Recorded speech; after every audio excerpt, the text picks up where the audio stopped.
ఆయన మన ఇంట్లో మన తాత ఏం తప్పే ఉంది. ఇప్పుడు మోడీనేనా మన తాత అనుకుంటాం, గాంధీ తాతనేనా తాత అనుకుంటాం, కుర్చీ తాతనే తాత అనాల అందరూ మనోళ్ళే. మా తాత వచ్చాడు నచ్చకపోవచ్చు, అది అది చూశారు కదా. ఈ ఆశీర్వాదంతో కోట్లు సంపాదిస్తాం. ఏమో చెప్పలేము, పెద్దోళ్ళ ఆశీర్వాదం ఉంటే ఏదైనా అవ్వచ్చు. ఇప్పుడు మా తాత అడ్డం పెట్టుకుని ఎంతో మంది ఇంకా సినిమా యాక్టర్లు సినిమా హీరోలు అయ్యారు. అంటే పెద్ద పెద్ద స్టార్లకే తప్పట్లే. అంటే ఒక సామాన్యుడు కొట్టే డైలాగులు, ఒక సామాన్య మనిషి అతను నిజ జీవితంలో నడిచే నటన, ఆ డైలాగులు సినిమా వాళ్ళకే తప్పట్లే. అంటే ఏమని అర్థం, సినిమాలో కూడా ఏమీ లేదు, నిజ జీవితాన్ని సినిమాగా తీసుకొస్తాం అంతే. అదొక కథ.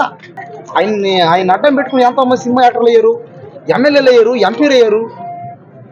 ఇంకా కొంతమంది నాలంటి వాళ్ళు ఎంతో మంది ఆయన పక్కన చేరి ఫేమస్ అవ్వాలి అనుకోవడం. మీలాంటి వాళ్ళు ముఖ్యంగా, ఇంకా మీలాంటి పెద్ద పెద్ద యూట్యూబ్ ఛానల్ వాళ్ళు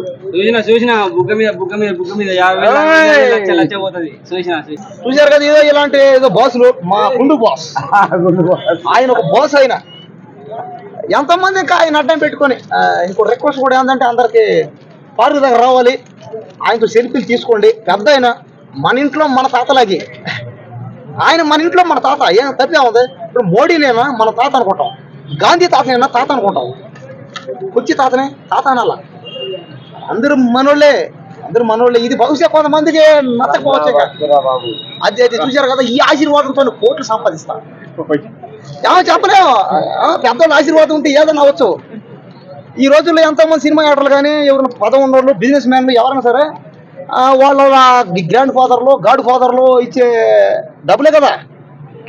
అంతేగాని ఎవడైతే కాలేడు, ఎవడు పుట్టగానే ఎవడు మహానుభుడు కాలేడు, ఎవడు పుట్టగానే కోట్లు సంపాదించాడు. ముఖ్యంగా అమ్మాయిలు, బాగా అందమైన అమ్మాయిలు కూడా ధ్యానాలు ఇది బాగా. ఎందుకంటే మీకు మంచి మంచి ప్రొడ్యూసర్లు కావాలా, మీకు చాలా మంది కావాలా బాగా. ఎవడు రావు, పుట్టుగానే ఎట్ట వస్తాయి. ఎవడో ఉంటాడు క్లిక్ అయినాడు, మన విష్ణు లాగా, మన గౌతమ్ లాగా,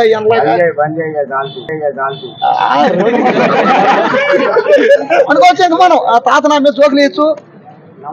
ఎవరో కొంతమంది మీరు, ఇంకెవరైనా కొంతమంది నా అభిమానులు ఉండొచ్చు. ఇంకా నేను ఎప్పుడు నేను చేసిన